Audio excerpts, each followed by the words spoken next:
Welcome back to Face the Nation. We want to continue our conversation with Gopinath, chief economist at the International Monetary Fund. Before the break, you were talking about the rest of the world. The most developed economies in the world have 12 weeks of paid leave. The United States does not. And in fact, President Biden won't be able to deliver on that. His compromise has been 4 weeks of paid leave in the latest version of this spending bill. Is it safe to say that will have a negative impact on economic growth and your projections? Margaret, we need to bring back all the women who've left the labor force and return back to the market to get a full recovery. And family paid leave absolutely helps in that dimension. Now, 4 weeks is better than 0, so I think that is certainly progress made. But again, what we are seeing around the world is we are seeing labor markets that are recovering much more slowly than output. And in the US, while we're seeing men come back much faster, women are taking longer for that to happen. So we need to pay very close attention to making sure that it's attractive for women to return to the workforce. And they're capable of it. So the other thing I want to ask you about that's a big worry right now is just the cost of living. We're seeing prices go up. Procter & Gamble announced this week toothpaste, basic goods, they're going to have to raise prices there. The Federal Reserve Chair in this country, Jerome Powell, said risks are to longer bottlenecks, higher inflation.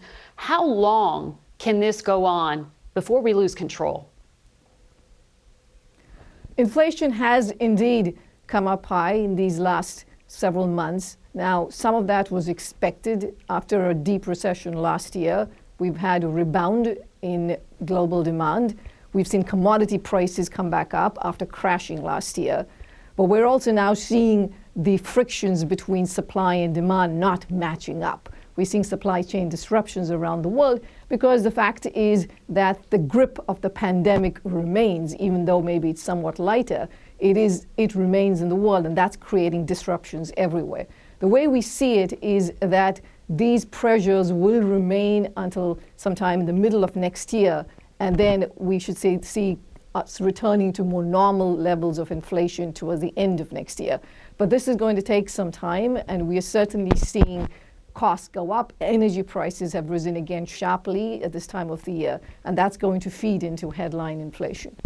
There's also a potential debt crisis looming over the second largest economy in the world. A senior administration official here in the U.S. told me it could be catastrophic. It could just be painful if one of the largest property developers there in China fails.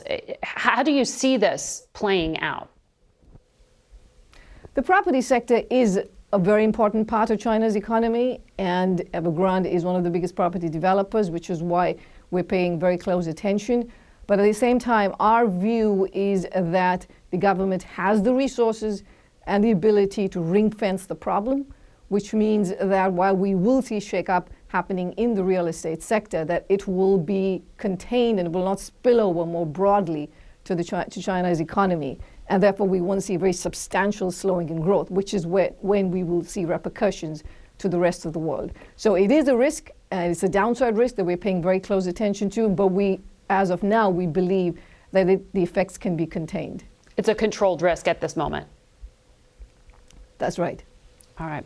Gopinath, thank you so much for joining us today. We'll be right back.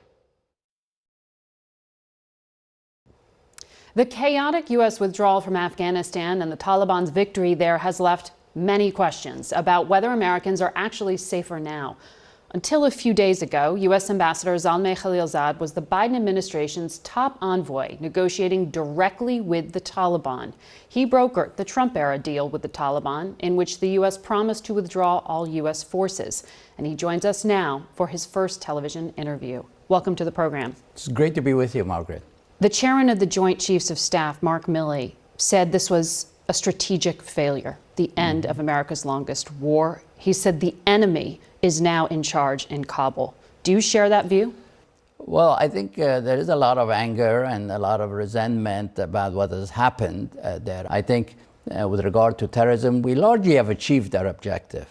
On the issue of building a democratic Afghanistan, I think that did not succeed. The struggle goes on. The Talibs are a reality of Afghanistan, We did not defeat them. In fact, they were making progress on the battlefield, even as we were negotiating with them. And the reason we negotiated with them was because militarily things were not going as well as we would have liked. We were losing ground each year. They were winning the war. Slowly, but making progress. And for us to reverse the progress that they were making was going to require a lot more effort. How many Americans remain in Afghanistan today? We aren't sure. The frank answer is because not every American, some of them are Afghan Americans who have families there, who live there. But it's hundreds, isn't it? I think it's very likely that it'll be in hundreds, but we don't know. The truth of the matter is we don't know. The UN has given some pretty dire projections of what's happening inside Afghanistan right now. More than 1 million children could die of malnutrition in the next year. The Taliban has still not allowed girls aged 12 and older to return to school. They may say something, but they're not doing it.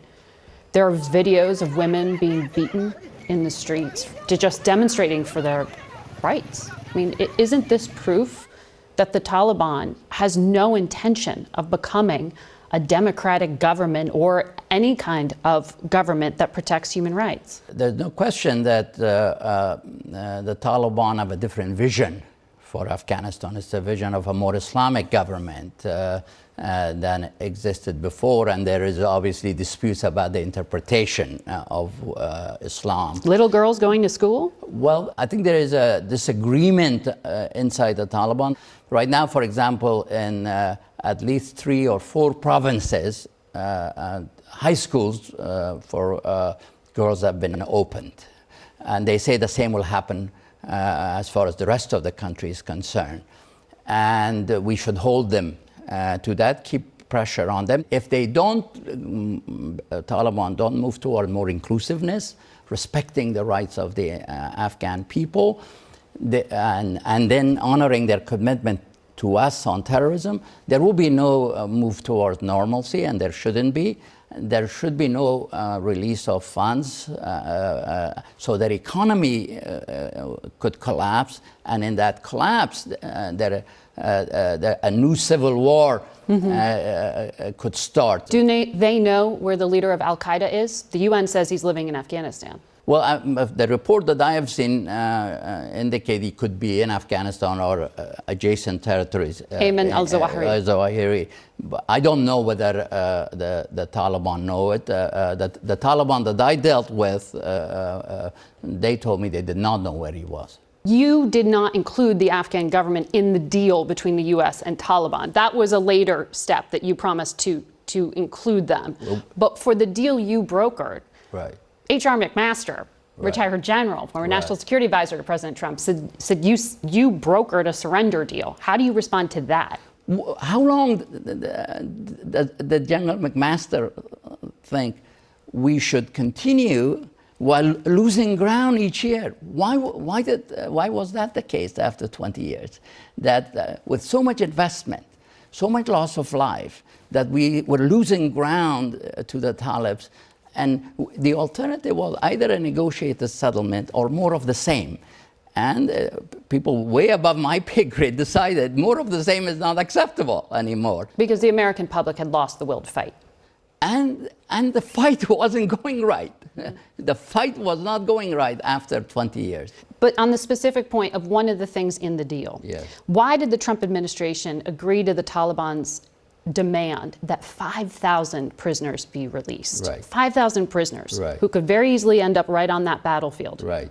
Well, why did you do that before peace talks? The Taliban, in order to sit with the government to negotiate, wanted some confidence building measures from both sides. Their demand was all prisoners be released by both sides as a goodwill gesture, as they were going to sit together at the table to negotiate peace. What do they need potential fighters for if they're negotiating peace? Well, but they were giving up the fighters also because it was an exchange of prisoners, not a release, one-sided release. The Ghani government was not supportive of your work. I was representing the United States to carry out the president's direction, but I believe And the biggest difficulty was that President Ghani and a few other Afghan leaders did not believe that we were serious about withdrawal for a long time.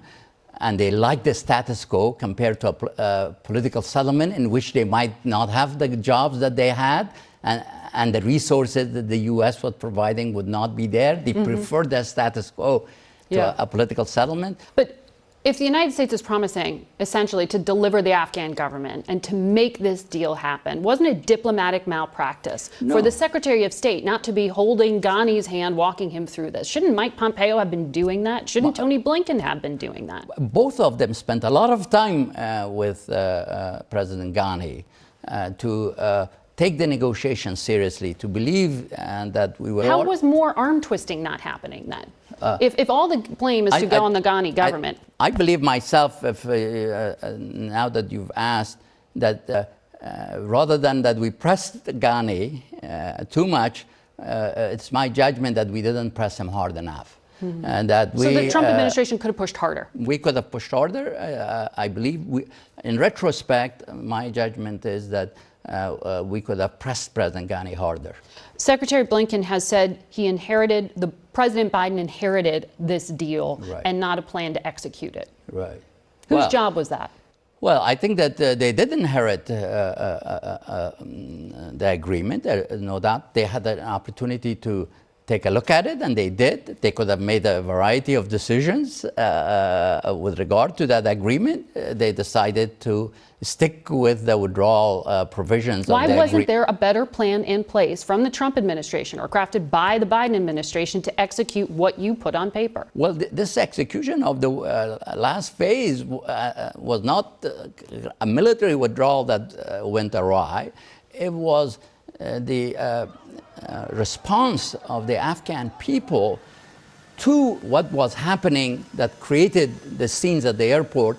It was a combination of fear and opportunity. Fear because for a long time, everybody was saying, including some officials, that when the Talibs come into Kabul, there would be a terrible war, street-to-street fighting, destruction of the city. So people were afraid. That was one. Two, the impression was created that anyone who can make it to the airport, whether you have documents or not, you will be evacuated to the United States and to Europe. That combination led to this flood of people to come to the airport and caused the terrible scenes. Is there blame to be borne by President Biden and his diplomats who you were working with? Right. Well, I believe that the diplomat worked very hard. The president made the decision that he did, not to go pursue a condition-based approach, but just a calendar-based approach, because of a belief that if you pursue a condition-based approach, that the Afghan must negotiate and come to an agreement first,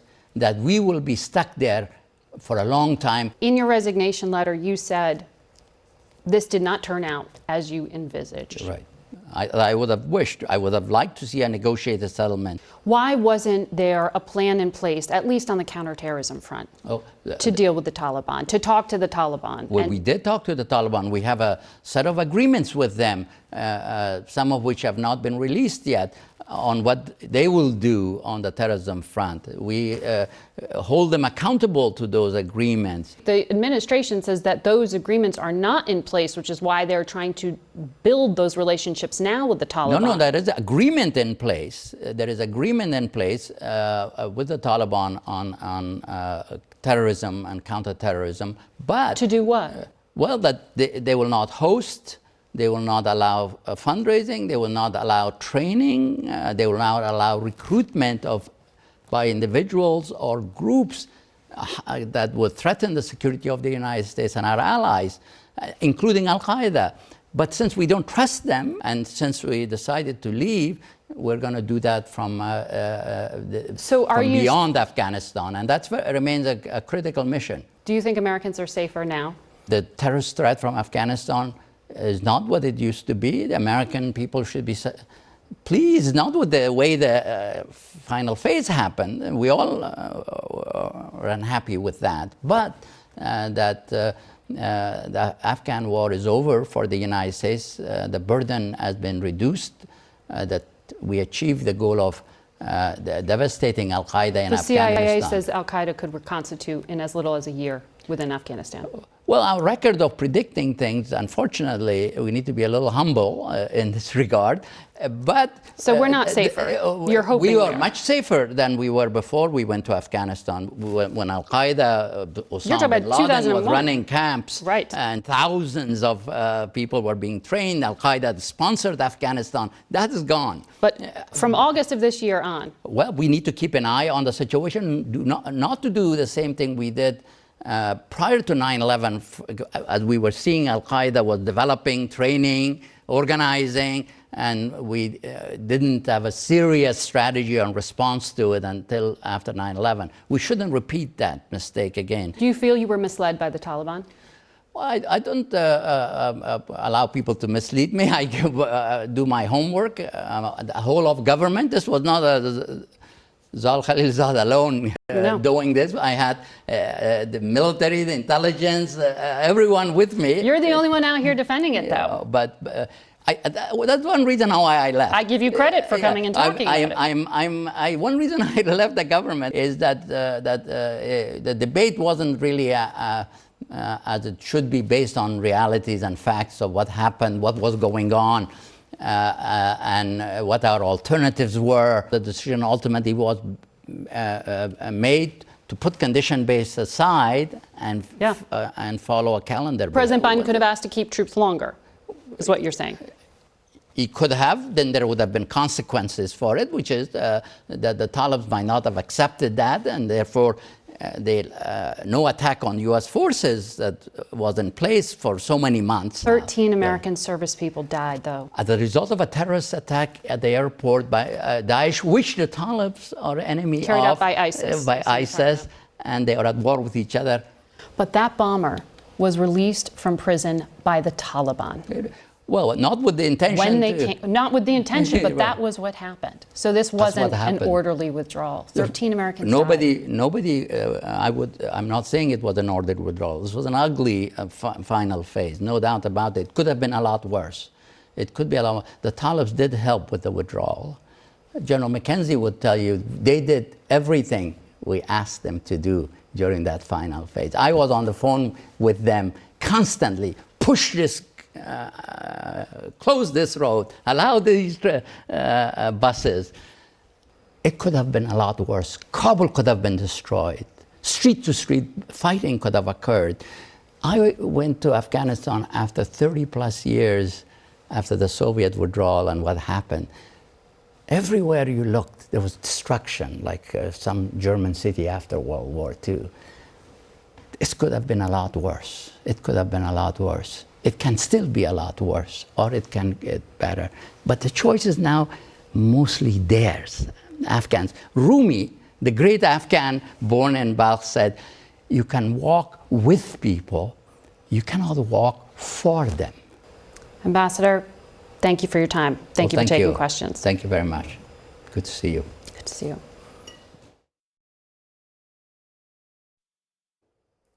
Under Taliban rule, a humanitarian crisis is growing inside of Afghanistan. The UN reports 97% of households could be living below the poverty line by the middle of next year. Imtiaz Tyab has been reporting in Kabul, documenting the state of the country following the U.S. withdrawal.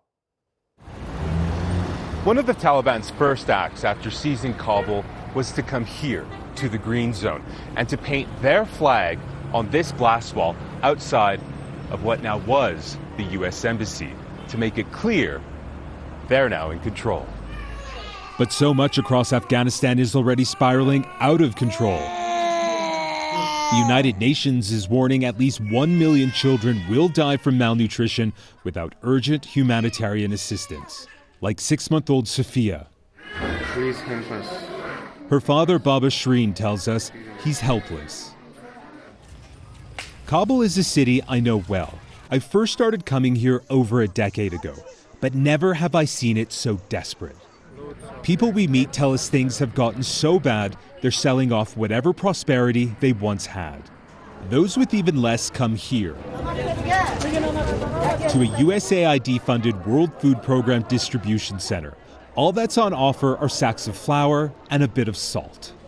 While we were talking to an aid worker, the Taliban arrived. Oh, they say stop. Filming.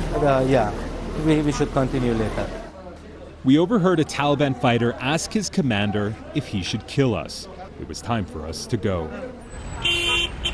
Now that the Taliban are firmly back in power, it's up to the battle-hardened militants to govern and protect the lives of over 30 million people. But in recent weeks, the Afghan affiliate of ISIS, known as ISIS-K, has been lashing out. Patrols like this have been stepped up across Kabul, but the Taliban insists that ISIS-K is not a threat. Attacks like this tell a different story. Less than a day after we arrived in Afghanistan, ISIS-K carried out a suicide bombing at a mosque belonging to the Shia minority in the southern city of Kandahar. Despite the threat, the Taliban leadership seems more interested in enforcing repressive edicts against women and girls like when it was last in power, including its recent decree that only girls 11 and under would be allowed to go to school, while girls over the age of 12, millions of them, are now forbidden, like 14-year-old Huda Siddiqui. Does Afghanistan still feel like home to you? No. Zabihullah Mujahid is the Taliban's chief spokesman. When can they go back to school? Is it a matter of weeks, months, years? He says, "We are trying to do this, but we can't tell you how long it will take." The Taliban really don't like women at all. Mehbooba Siraj is an Afghan-American women's rights activist. What do you want to say to those girls who haven't been able to go to school? I want to say to them, don't lose hope. So hang in there. Inshallah, we are going to fix it. Afghan women and girls, defiant and determined despite the odds. That is Imtiaz Tyab reporting in Kabul. We'll be right back. That's it for us today. Thank you for watching. Until next week, for Face the Nation, I'm Margaret Brennan.